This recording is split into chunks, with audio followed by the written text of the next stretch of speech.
Welcome back to Fox Recaps. Today, I'm going to explain the movie Secretly, Greatly, released in the year 2013.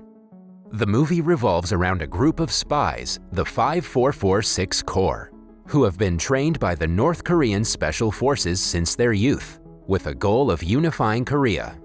After training, they were dispatched to South Korea, where they have disguised themselves and settled down awaiting further instructions from their superiors. One such North Korean sleeper cell agent is Won Ryu-han, who is a master of cruel martial arts in real life, but in South Korea, he has assumed the role of Dong-go, a clumsy village idiot in a rural town. It has been more than 2 years since he has been observing the townsfolk for North Korea, while bearing abuse from the town's rowdy kids. For his cover, he works for an old woman named Jeon Sun-im at her convenience store and lives in her home with her son Cho Duo-sang. Over time, he has developed a crush on a local girl named Yoon Yu-ran. However, Yoon's high schooler brother Yoon Yu-jun always abuses Ryu-han and keeps him in check. The town also has a girl named Ran that moved in 3 months ago and is infamous for wearing revealing dresses. Won always tries not to look at her cleavage, but he fails every time. He also has a local contact named Sue, who has been living undercover for more than 16 years. He advises Won to find an interest to make his time more bearable in South Korea, but Won finds the idea blasphemous. One day, fellow elite spy Hae Rong, posing as an aspiring rock star, is dispatched to the same town as Won, much to Won's dismay. Won fears that his superiors might have started to underestimate his abilities as a spy. Hae Rong moves into the same building where Ran lives, and Won quickly acquaints himself with him. One night, a boy bangs on his door and asks for his help in finding his brother, who went missing after he went outside his home to pee. Won disguises himself and springs into action. Using his excellent skills, Won quickly locates the boy at Mr. Park's house. After overhearing their conversation, Won quickly deduces that Mr. Park has a crush on the boy's mother, and the boy followed Mr. Park to his home in greed of cookies. Others arrive outside Mr. Park's home, looking for the boy, and spot Won in disguise peeping into his home. They assume that Won kidnapped the boy, and as a result, he is forced to run away in his disguise. The boy reunites with his distraught mother, and Mr. Park becomes the hero in the story for rescuing the boy from the pervert kidnapper. The movie then cuts to a safe house in a secret location, where the former director of North Korea's Ministry of People's Armed Forces, Hee Kwan, is in a meeting with South Korean officials, including the National Intelligence Service's chief, Seo Soo-hyuk. They are discussing a series of murders of North Korean defectors living in South Korea. Hee Kwan strongly believes that Unit 5446 is behind the assassination and tells them about Kim Jong-il and Lee Moo-hyuk, who created the top-secret troop 16 years ago. After Jong-il's death, the unit has become Lee's private troop. At Won's home, Soo shows up unannounced and reveals that his family got caught defecting to China. He has been ordered to return back to North Korea and asks Won for a pistol so he could end his life in a dignified manner. The movie then cuts to a sniper that's aiming at its target, seemingly Soo. However, when he fires the shot, it becomes clear that the sniper was aiming at Hee Kwan, who falls to the ground.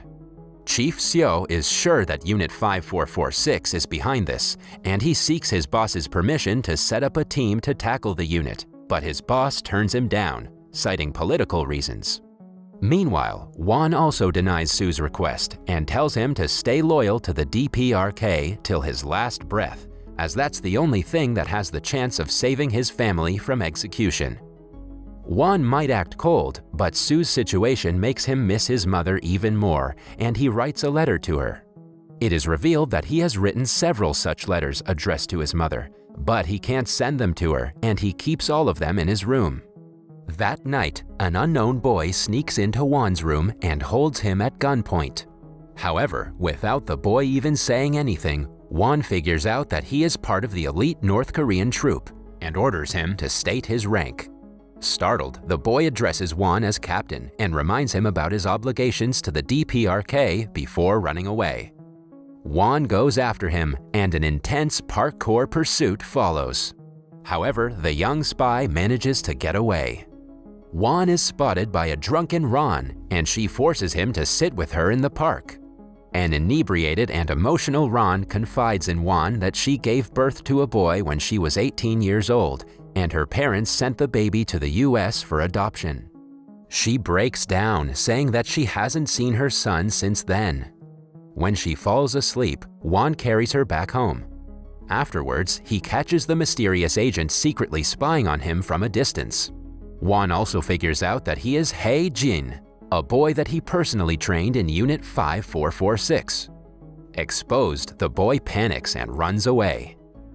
The next day, Won finally meets Hae Jin formally, when Yoo Jun introduces him as his new high school friend.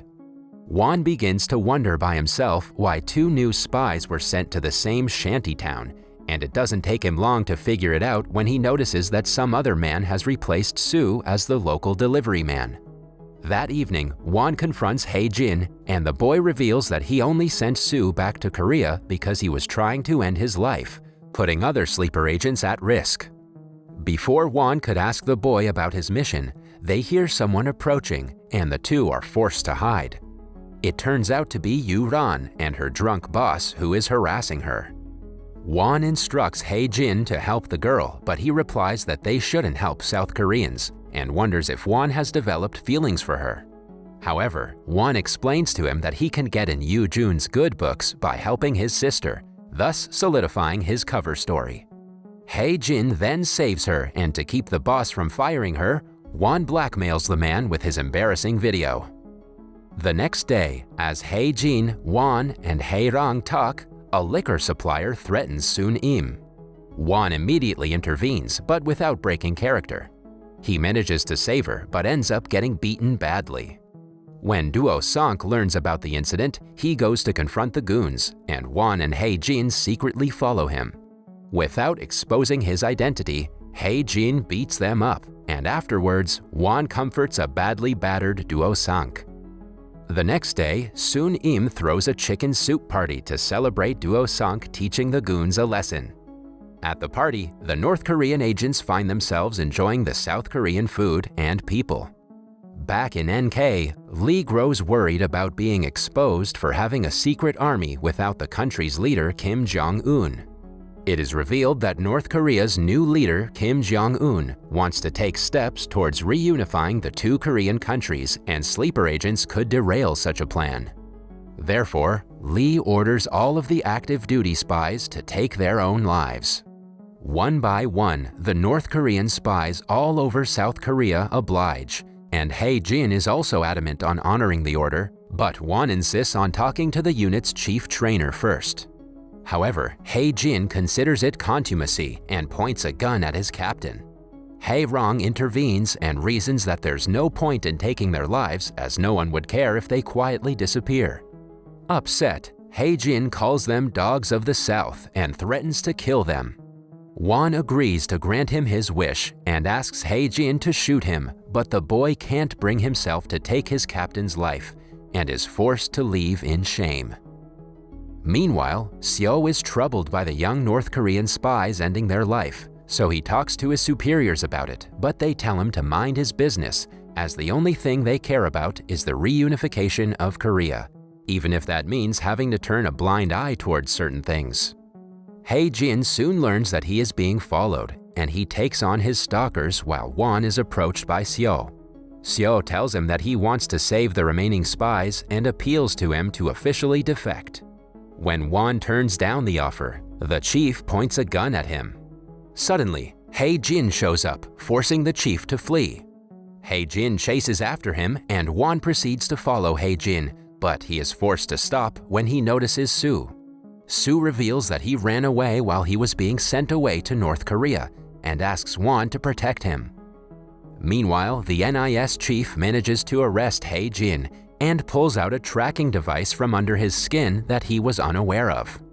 Moreover, Unit 5446's army instructor, Kim Tae-won, crosses the border to eliminate those who refuse to comply. Later, Won notices Hae Jin's blood on the ground. Assuming the worst, he decides to stop obeying orders from anyone. He cuts his hair short and stops hiding his real personality. Most town dwellers are shocked by the change, but for some reason, Sun-im doesn't seem surprised, almost as if she knew he was playing a character all along. Won tells her that he is leaving, and she cooks him one last meal. Before leaving, Won also hands Ron the address of her son and urges her to visit him. Won and Hae-rong unite and take down a South Korean agent. Using the agent's earpiece, Won talks to the chief and asks him to look after Hae-jin. However, the chief asks him to surrender himself and tells him about the GPS and Kim Tae-won. When Hae-jin learns that his captain's life is in danger, he agrees to desert his country and cooperate with the NIS. Using the tracking device, Won and Hae-rong lure Kim Tae-won to a deserted building. Won asks him if the NK government has been looking after his mother, but Kim's silence reveals everything Won needs to know about the regime, and an intense battle follows. The town's two rowdy children show up at the site, and Kim's henchman proceeds to shoot the children, but Hae-rong runs the man over with his car and flees with Won and the children. Kim follows them in his car, but the chief shows up with the police, forcing him to flee. After dropping the children back to the neighborhood, Won and Hae-rong go to the secret place where they hid Sue. However, they learn that Sue is actually the professor of philosophy at Kim Il-sung University. Sue famously opposed the creation of 5446 unit because he believed that the spies would eventually betray their nation. He was ordered to cross into South Korea by Kim so he could prove his point. Sue then unleashes his henchmen on the two, but they eventually take them all out. For a moment, Won wonders if he is doing the right thing by betraying a country that's looking after his mother, but Sue reveals that all the family of 5446 soldiers were imprisoned in the camp when they joined the unit. He speculates that Won's mother must have been executed after he became irrelevant to the state. Stricken with grief, Won stabs Sue. Suddenly, a bunch of snipers start shooting at them, and Won and Hae-rong are forced to flee. Meanwhile, Kim and NIS arrive outside the building. NIS comes under fire from the snipers, but Hae-jin manages to break free and eliminate all the North Korean snipers. Afterwards, he appeals to the chief to save Won. The chief and the police try to make their way up, but their path is blown up by Kim's men. Later, Won, Hae-rong, and Kim and his men converge on the roof, and an intense battle follows. After all his men perish, Kim fights Won and Hae-rong by himself. As Kim proceeds to finish Won off, Hae-jin shows up along with the police and shoots Kim from the back.